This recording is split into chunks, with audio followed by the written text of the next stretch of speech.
Assalomu alaykum aziz do'stlar. Bugun sizlar bilan mnemonika, ya'ni xotiramizni haqiqiy kuchi haqida gaplashamiz. Deylik, sizni uyingizda o'ta kuchli kompyuter bor, lekin u kuchli kompyuterdan qanaqa qilib foydalanishni bilmasangiz, deyarli hech qanaqasiga u kompyuterda ishlata olmaysiz, to'g'rimi? Xotiramiz ham xuddi shunaqa narsa. Ya'ni siz xotirangiz o'ta kuchli o'zi aslida, lekin siz xotirangizni qanaqa turib ishlatishni bilmaganingiz hisobiga siz eslab qola olmaysiz. Eslab qolsangiz ham ertasi kun chiqib ketadi yoki ma'lumotlarni qanaqa turib eslab qolishni bilmaysiz. Chunki bizda maktabda, kollejda, institutda, deylik bog'chada hech qayerda ma'lumotlarni qanaqa turib eslab qolishni, xotiramiz nimani hisobiga ma'lumotni saqlab qolishni o'rgatmagan. Bugun sizlar bilan katta tezlikda ma'lumotlarni eslab qolishni va shu ma'lumotlarni nimani hisobiga unutib olamiz. Miyamiz nimani hisobiga ma'lumotlarni saqlab qoladi. Xotira qanaqa ishlashini dars davomida bilib olamiz. Tayyor bo'lsanglar, demak, boshladik. Keling, sizlar bilan birinchi o'rinda shu doskadagi 14 ta so'zlarni eslab qolamiz. Ya'ni xotirangizni test qilib ko'rasiz. Qanchalik darajada siz eslab qolasiz ekan. Usul orqali eslab qolishni o'rgataman. Demak, nima aytadigan bo'lsam, shu ishni qiling. Chunki men 5 yildan beri xotiramni rivojlantirish bilan shug'ullanayotgan bo'lsam, 5 yildan beri bu usullarni insonlarga o'rgataman va insonlar deyarli oldin 4 soatda, 5 soatda yodlolmagan ma'lumotlarni hozir deylik yarim soat, 1 soatda eslab qoladi. Bu usullar ishlaydigan usul. Chunki biz mnemonikadan foydalanamiz. Demak, tayyor bo'lsanglar, boshladik. Mana shu doskadagi 14 ta so'zni eslab qolamiz birgalikda. Tasavvur qiling, fil so'zi bilan, ya'ni biz bayroq degan qanaqadir so'zni eslab qolishimiz kerak bo'ladigan bo'lsa, tasavvur qilishingiz kerak bo'ladi. Sababi sizni miyangiz ma'lumotni, ya'ni xotirangiz ma'lumotni tasavvur orqali eslab qoladi. Tushundingizmi? Ya'ni ma'lumotni siz saqlashingiz kerak bo'ladigan bo'lsa, miyani tili tasavvur. Tasavvur orqali ma'lumotni tez saqlaydi. Agar tez saqlayman deydigan bo'lsangiz, tasavvur orqali eslab qoling. Boshqa yo'llari ham bormi eslab qolishda? Tasavvurdan tashqari albatta bor, lekin eng kuchlisi tasavvur. Hozir biz tasavvur orqali ma'lumotlarni eslab qolishni o'rganamiz. Fil bilan bayroq bo'ladigan bo'lsa, ko'zingizni yumasiz. Ko'zingizni yumishingiz sababi, ko'z yumsangiz yaxshiroq tasavvur qila olasiz. Yumdingiz ko'zingizni. Demak, filni tasavvur qiling.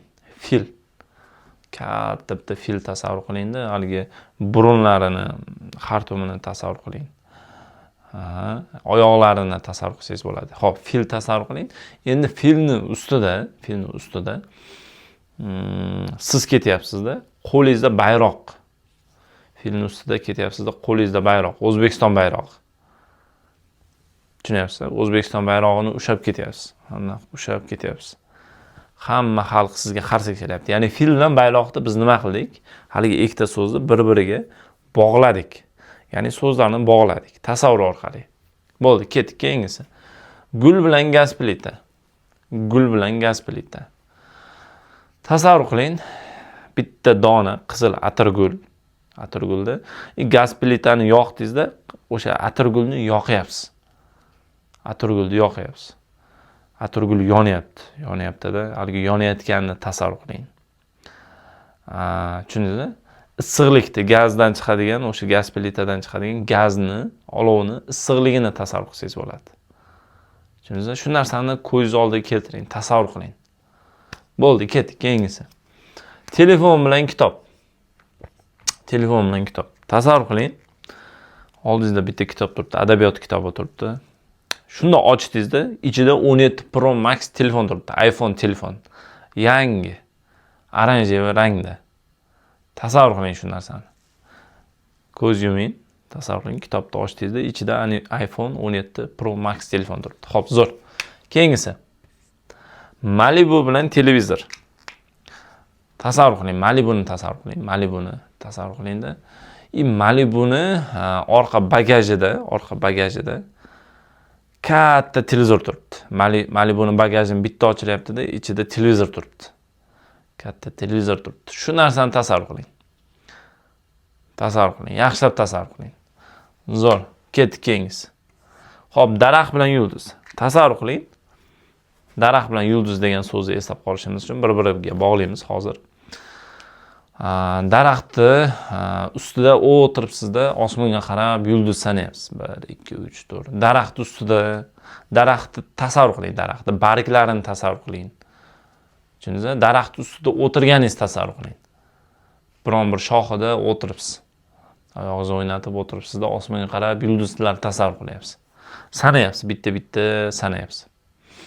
Tushundingizmi? Qorong'ulikni tasavvur qilsangiz bo'ladi. Oyda tasavvur qilsangiz bo'ladi. Xo'p, daraxt bilan yulduz. Xo'p, keyingisi. Mushuk bilan soyabon. Mushuk bilan soyabon. Tasavvur qiling, ko'chada yomg'ir yog'yapti-da. Mushuk soyabonni ko'tarib olgan. Soyabon, zontik. Ko'tarib olganda ko'chada zontikda ketyapti. Mushuk tasavvur qiling. Yomg'ir yog'yapti-da, zontikni ko'tarib ketyapti. Xo'p, zo'r. Ketdik keyingisi. Bolta bilan kalit. Bolta bilan kalit. Tasavvur qiling, boltani olyapsiz-da, haligi eshik ochilmayapti, kalit bilan ochilmayapti-da. Kalit bilan ochilmayapti-da. Kalitni urib sindiryapsiz endi. Kalitni jahlingiz chiqyapti-da, kalitni qo'yapsiz-da, urib sindiryapsiz bolta bilan. Shu narsani tasavvur qiling. Jahlingiz chiqqanini tasavvur qiling. Haligi boltani kalitga urganda qanaqa ovoz chiqadi? Shu narsani tasavvur qilsangiz bo'ladi. Kalitni tasavvur qilib, singanini tasavvur qilsangiz bo'ladi. Boltani shu o'tkirligini tasavvur qilsangiz bo'ladi. Shunaqa qilib bir-biriga bog'lang. Bog'lang. Tasavvur orqali. Bo'ldi, tamom. Biz 14 ta so'zni eslab qoldik. Endi pauzaga qo'ying-da, pauzaga qo'ying-da. Hozir men bitta-bitta so'zlarni o'chiraman-da, pauzaga qo'yib turib, bitta-bitta topib chiqing. Qaysi biri qaysi edi? Pauzaga qo'yib turib, men o'chirib chiqaman. Tayyormisiz? Yozib oling. Bundan keyingi xotira bo'yicha ma'lumotlarni aytadigan bo'lsam, ularni ham yozib olishingiz kerak bo'ladi. Xo'p. Fil nima edi? Gaz plita nima? Telefon nima edi? Malibu nima edi? Yozib chiqing. Yulduz nima edi? Mushukda nima edi? Kalitda nima edi? Yozib chiqing. Hammasini topib chiqing, pauzaga qo'ying-da, hammasini topib chiqishga harakat qiling. Agar topib chiqqan bo'lsangiz, demak endi tekshirib chiqamiz bitta-bitta. Demak, filda nima edi? Balon. Xo'p, gaz plitada nima? Gaz plitada gul edi. Telefonda tekshiring. Telefonda kitob. Hop, Malibuda televizor. Televizor. Hop, yulduzda daraxt.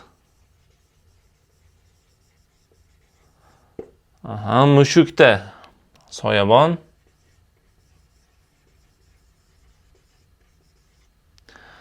Kalitda esa bolta. Kalitda bolta.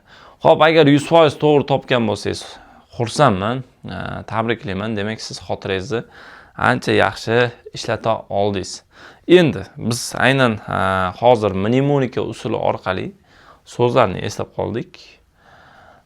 Va endi biz sizlar bilan xotiramiz nimani hisobiga ma'lumotni eslab qoldi, shu bo'yicha endi darsni ko'rib chiqamiz. Ya'ni xotirani ishlash qoidalari bor. Shu qoidalarni birgalikda sizlar bilan ko'rib chiqamiz. Demak, tayyor bo'lsanglar, hozir doskaga yozaman. Yozib ko'chirib olasizlar. Xotirani ishlash qoidalarini bilishdan oldin o'zi xotiramizda nechta turi bor va qanaqa ishlash funksiyasi bor? Keling, birinchi o'rinda shu haqida bilib olamiz. Demak, xotirani ikkita turi bor. Xotirani bu ikkita turi. Birinchisi qisqa muddatli xotira. Qisqa muddatli xotira nima degani? Qisqa muddatli xotira tasavvur qiling, bitta qumga tayoqni olyapsiz-da, yozyapsiz. Yozish oson, o'chib ketishi ham deyarli oson. Biz ko'pincha xotiramizni ishlatish paytida qisqa muddatli xotiradan foydalanamiz birinchi o'rinda. Ya'ni yozish paytimizda, deylik, qumga yozyapmiz, to'g'rimi? Juda ham oson eslab qolsa, juda ham tez esingizdan chiqib ketadi. Deylik, kimdir telefon raqami yoki qanaqadir 16 talik plastik raqam sizga raqamini yoki telefonga qanaqadir kod keldida aytishingiz kerak. Aytganingizdan keyin birpasdan keyin esingizdan chiqib ketadi. Bu aynan ma'lumot saqlash paytimizda qisqa muddatli xotirada ma'lumot turgan bo'ladi. Bu birinchi turi qisqa muddatli xotira va ikkinchi turi bor, xotiramizni uzoq muddatli xotira. Uzoq muddatli xotira bu tosh qo'yib yozish kabi qiyin, lekin deyarli ma'lumot saqlangandan keyin o'chib ketmaydi. Siz aynan ma'lumotlaringizni, deylik, o'zingizni ismingizni, qayerda o'qiganingizni, qayerda ishlashingizni, uydagilaringiz kim, ismi nima, yoki yoshligingiz qanaqa o'tgan, shu haqidagi ma'lumotlaringiz ko'pincha uzoq muddatli xotiraga saqlangan bo'ladi. Xotirani turlari ko'p o'zi aslida, lekin biz ma'lumotlarni eslab qolish paytida ko'pincha mana shu ikkita asosiy xotirani turlarini bilgan holda ishlatamiz. Demak, qisqa muddatli xotira va uzoq muddatli xotira bor ekan. Endi xotiramizni ishlash funksiyasi bor. Ma'lumotni saqlash birinchisi, ya'ni ma'lumotni saqlash degani, deylik, nimadir ma'lumot yodlayapsizda, ma'lumotni saqlayapsiz. Miyangizga ma'lumotni saqlayapsiz. Bu ma'lumotni saqlash, ishlashi birinchi funksiyasi, xotirani ishlash birinchi funksiyasi. Ikkinchi funksiyasi ma'lumotni eslash. Bu juda ham muhim. Bu juda ham muhim. Ya'ni ma'lumotni saqladingiz, lekin 1 soatdan keyin esingizda yo'q. Ya'ni eslolmayapman deyapsiz. Esdan chiqib ketdi deyapsiz. Ya'ni muammo ma'lumotni eslay olmaslikda. Ma'lumotni saqlash oson, lekin ko'pincha eslash qiyin bo'ladi. Sababi nimada deydigan bo'lsangiz, sababi ma'lumotni saqlash paytimizda biz ko'pincha sifatga ahamiyat bermaymiz. Sifatli eslab qolmaymiz. Agar ma'lumotni saqlash sifatli bo'lsa, ma'lumotni eslash ham sifatli bo'ladi. Tushundingizmi? Aynan xotirani ishlash qoidalarini bilganingizdan keyingina qanday qilib ma'lumotni saqlashni sifatli qilsangiz bo'ladi va qanday qilib ma'lumotni eslashni sifatli qilsangiz bo'ladi. Shu narsaga biz ko'pincha urg'u beramiz aynan mnemonika orqali. Mnemonika ma'lumotlarni, katta hajmdagi ma'lumotlarni, har qanday ma'lumotlarni tezroq, osonroq, sifatliroq eslab qolishga yordam beradi. Deylik, siz 1 soatda eslab qoladigan ma'lumotingizni, hozir 1 soatda eslab qoladigan ma'lumotingizni deylik 10 minutda, 15 minutda eslab qolish iloji bor. Tushunyapsizmi? Aynan shu mnemonika orqali. Keling endi shu xotirani ishlash qoidalarini bitta-bitta ko'rib chiqamiz.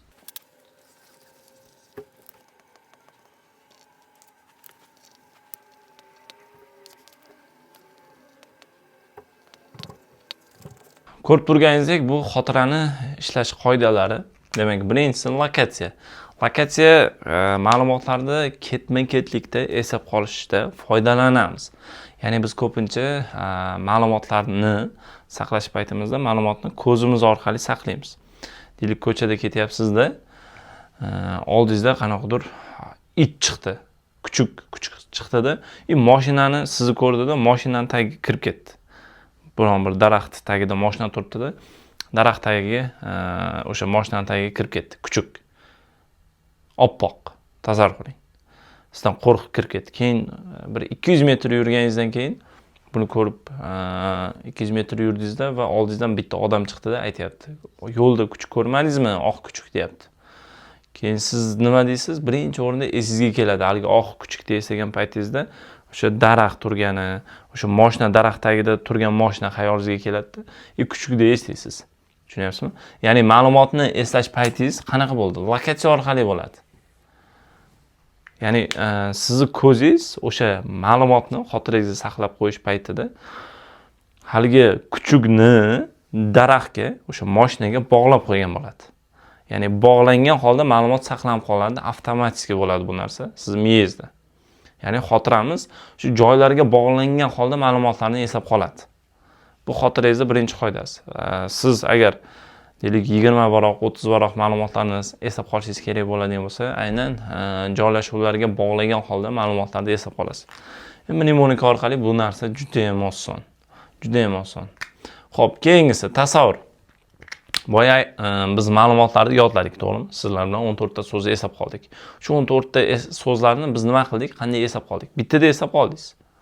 14 ta so'zni bir-biriga bog'langan holda tasavvur qilib eslab qoldik. Biz gap tuzmadik, hikoya tuzmadik. To'g'ri, gap tuzgan bo'lishimiz mumkin, lekin o'sha gapni siz tuzmadingiz. Siz o'sha narsani tasavvur qildingiz. Siz tasavvur qildingiz, o'sha narsani harakat qo'shdingiz. Deylik, telefon bilan kitobni bog'lab hisob qilgan bo'lsak, kitobni ochdikda qarasak ichida 17 Pro Max, 17 iPhone turgan ekan dedik, to'g'rimi? Harakat qo'shdik. Ya'ni tasavvur qildik shu narsani. Tasavvur qilganimiz hisobiga ma'lumot bizni boshimizda eslab qolish oson bo'ldi. Xo'p, keyingisi qayta takrorlash. Yaxshilab tushunishingiz kerak. Agar xotirangizda buni va mana buni ishlatmaydigan bo'lsangiz, qayta takrorlash o'zi ishlamaydi. Siz ma'lumotni yodlash paytingizda men qayta takrorlab eslab qolaman-ku deyishingiz mumkin. To'g'ri, qayta takrorlab eslab qolasiz, lekin nima bo'ladi? Xotirangizda qanaqa jarayon kechadi? Xo'p, boya biz bir-biriga so'zlarni bog'ladik. So'zni bog'lash.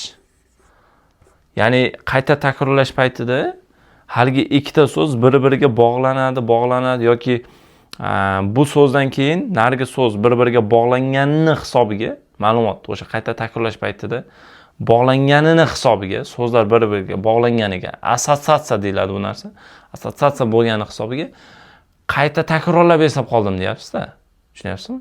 Yo'q, qayta takrorlab eslab qolmagan bo'lasiz.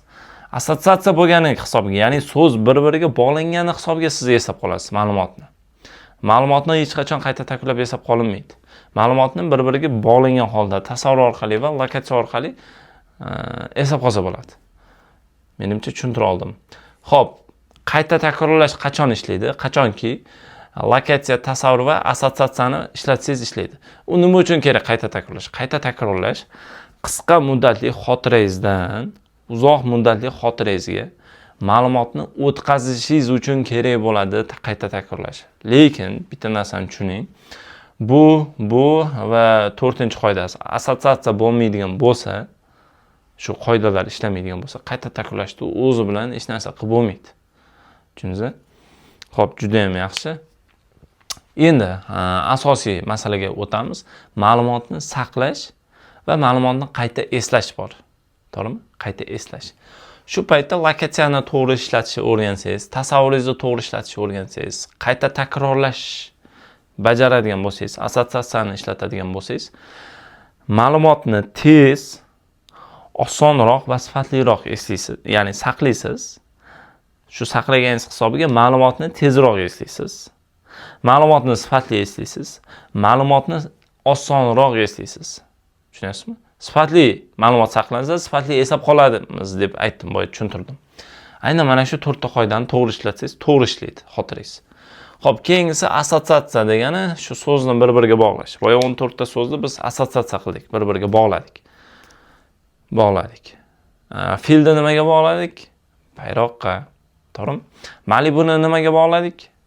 Televizorga. Boltani nimaga bog'ladik? Kalitga. Tushunyapsiz-a? Ya'ni haligacha so'zlar esingizda turibdi. Esingizdan chiqib qolmagan. Tushunyapsiz? Ya'ni bir-biriga bog'ladikda va tasavvur orqali xotiraga shuni joylab qo'ydik. Bo'ldi, tamom, bu esingizda qolib ketadi. Aynan mnemonika orqali biz mana shunaqa so'zlarni bir-biriga bog'lab qolgan holda eslab qoldik. Endi siz tushundingiz, demak xotirangizni qanaqa turib ishlatish kerakligini bildingiz. Mana shu ma'lumotni bilgan holda endi siz amaliyotda qo'llashingiz kerak bo'ladi. Agar mnemonikani o'rganmoqchi bo'lsangiz, men sizga bitta taklifim bor. Yaqinda biz onlayn mnemonikani tashkil qildik, onlayn kurs tashkil qildik. Siz mnemonikani o'rganmoqchi bo'lsangiz, nimani o'rganasiz? Qanday qilib xotirangizda kuchaytiruvchi kuchli tizim tuzsangiz bo'ladi. O'sha kuchli tizim qanaqa bo'lishini hozir men sizga ko'rsataman. Mana ko'rinyapti. Bu yerda raqamlar bor. Raqamli ma'lumotlarni eslab qolish holda, eslab qolgan ma'lumotlaringizni endi bu yerga yozasiz. Bitta yozasiz. Mana shu mashqni biz mnemonika orqali eslab qolamiz, ma'lumotlarni eslab qolamiz bizda. Xotiramizni shug'ullantirib yuramiz shunaqa turib. Xotiramiz kuchli bo'ladi. Diqqatli e'tiborimiz kuchli bo'ladi. Ya'ni dars qilayotganda, kitobda o'qiyotganda chalg'imasdan, xayolingiz bir joyga yig'gan holda. Tushunyapsizmi? Shu ma'lumotlarni tezroq, osonroq eslab qolishni o'rganasiz. Xotirangiz kuchli bo'ladi, 20-30 barobar. Mnemonika orqali. Ya'ni Yaqinda bo'lib o'tadigan o'sha mnemonika onlayn kursi orqali siz xotirangizni kuchaytiruvchi kuchli tizimni tuzishni o'rganasiz. Xotirangiz bir necha barobar kuchliroq bo'ladi. 50-60 ga kirsangiz ham kuchli xotirangiz bo'ladi. Agar nima deb o'ylaysiz, kuchli xotirangiz bo'lsa, har qanday maqsadingizga yeta olasizmi? Ya'ni o'qishga kira olasizmi? Har qanday tilni o'rgana olasizmi tezroq? Tushunyapsizmi? Masala nimada? Xotirangiz kuchli bo'lsa, deyarli har qanday ma'lumotlarni eslab qolib turib, har qanday natijani qilsa bo'ladi, eplasa bo'ladi. Xo'p, va undan tashqari xorijiy so'zlarni eslab qolish usulini o'rganasiz. 1 soatda 100 tadan 300 tagacha xorijiy so'zlarni eslab qolishni va tizim tuzishni o'rganasiz. Ya'ni 3000 ta so'zni qanday qilib bir oyda sifatli eslab qolsak bo'ladi. Bir kunda necha soat shug'ullanish kerak? Haligi so'zlarni qisqa muddatli xotirada saqlaganimizdan keyin uzoq muddatli xotiraga qanaqa qilib turib o'tkazsak bo'ladi? Sifatli eslab qolish qanday yo'li bor? Saqlashning qanday yo'li bor sifatli? Hamma narsani o'rganasiz. Ya'ni xorijiy so'zlarni. Xitoy tili deysizmi, koreys tili deysizmi, ingliz tili, nemis tili, har qanday tilni o'rganishdagi asosiy muammo bu so'z yodlash. Shu so'z yodlashni butunlay yo'q qilasiz. IELTS olmoqchimisiz? So'z yodlashni hal qilmasangiz 8-9 ni ko'pincha ola olmasligingiz aniq. Shuning uchun men sizga qanday qilib so'zlarni eslab qolishni eng kuchli dunyodagi eng kuchli usulni o'rgataman. Test javoblarini eslab qolishni o'rgataman. Deylik, imtihonga tayyorlanyapsiz, biologiyadan testlar yechishingiz kerak. Yoki IELTS olmoqchisiz yoki yana turli xil imtihon javoblarini, testlarni eslab qolishingiz kerak. Shu qanday qilib testlarni tez va oson eslab qolsa bo'ladi va kerakli paytda eslay olsa bo'ladi. Ya'ni mana shu narsalarni o'rganasiz. Va undan tashqari tarixiy yil va sanalarni eslab qolsangiz bo'ladi. Deylik, tarixdan yoki moddalarda eslab qolishni o'rganasiz. Undan tashqari kitobdagi ma'lumotlarni, katta hajmdagi ma'lumotlarni tezroq va osonroq eslab qolishni o'rganasiz. Va o'rganishingiz kerak bo'ladigan narsa, yana nimani o'rganishingiz kerak? Mana yuz va ismlarni qanaqa turib eslab qolishni o'rgansangiz bo'ladi. Deylik, nima eslab qolishga, masalan, oyat, kurs, deylik, yoki bo'lmasa qandaydir Qur'on ma'lumotlarini, masalan, Qur'ondagi ma'lumotlarni eslab qolishingiz kerak, yodlashingiz kerak, to'g'rimi? Arab tilini o'rganishingiz kerak bo'ladi uning uchun. Shu arab tilidagi so'zlarni qanday qilib eslab qolsangiz bo'ladi? Shu narsalarni o'rganasiz. Men sizga aynan mana shu narsalarni o'rgataman. Agar kurs sizga qiziqarli bo'ladigan bo'lsa, men pastda link qoldirib qo'yaman. Link orqali kirib, ro'yxatdan o'ting, telefon nomeringizni qoldiring, ismingizni qoldirsangiz, biz o'zimiz sizga aloqaga chiqamiz. Xotirangizni kuchaytirishcha eng kuchli mnemonika orqali kuchli tizimni tuzishni o'rgatamiz va xotirangizdan to'g'ri foydalanish orqali har qanday maqsadingizga yetishni o'rgatamiz va undan tashqari qanday qilib dangasalikni yengsa bo'ladi, qanday qilib erinchoqlikni yengsa bo'ladi, qanday qilib xayolni bir joyga yig'sa bo'ladi, diqqatli bo'lib chalg'imasdan dars qilsa bo'ladi. Maqsadni qanday qilib to'g'ri qo'yib, 2026-yilda har qanday maqsadga yetsa bo'ladi. Deylik, odamlar ko'pincha maqsad qo'yish bilmaydi. Noto'g'ri maqsad qo'yadi, erini dangasalik qilib yuraveradi. Prokrastinatsiya degan turi bor. Ya'ni bugun qilish xohlamayapsizda, yakshanba kuni vaqtim bo'ladi, yakshanba kuni qilaman deysiz yoki dushanbadan hamma ishni boshlayman deysiz. Bugun cho'ta charchagaman, cho'ta toliqdim. Dushanba kuni kuchliroq bo'laman, o'sha kuni boshlayman. Yakshanba kuni hamma narsani yig'ishtiraman, bo'ldi. Telefonni ham yig'ishtiraman, do'stlarni ham yig'ishtiraman, bor diqqatimni o'qishga beraman deymiz. Ko'pincha bahonakash bo'lib qolgansiz. Va qanday qilib shu muhim ishlarni keyinga qoldirib yurmasdan hozir qilishni o'rganasiz. Biz ko'pincha nima qilamiz?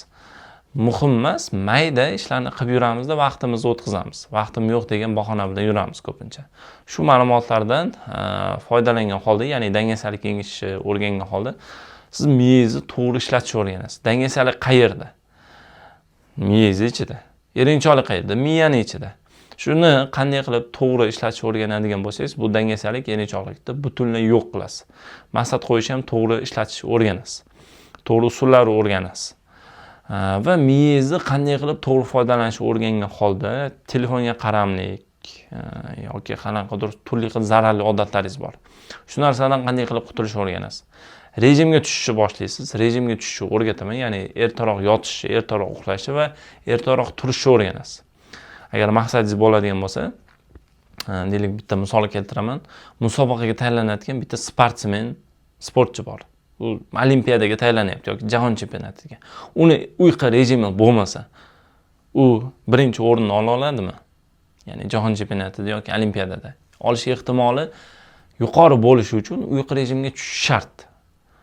Birda uxlab turib, ertalab kech turadigan yoki xohlagan paytida turadigan sportsmen menimcha maqsadiga yeta olmaydi.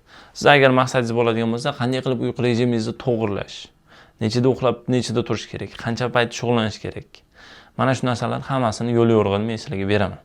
Va 2026-yilda niyatingizga, maqsadingizga 100% yetishni o'rganasiz. 100%.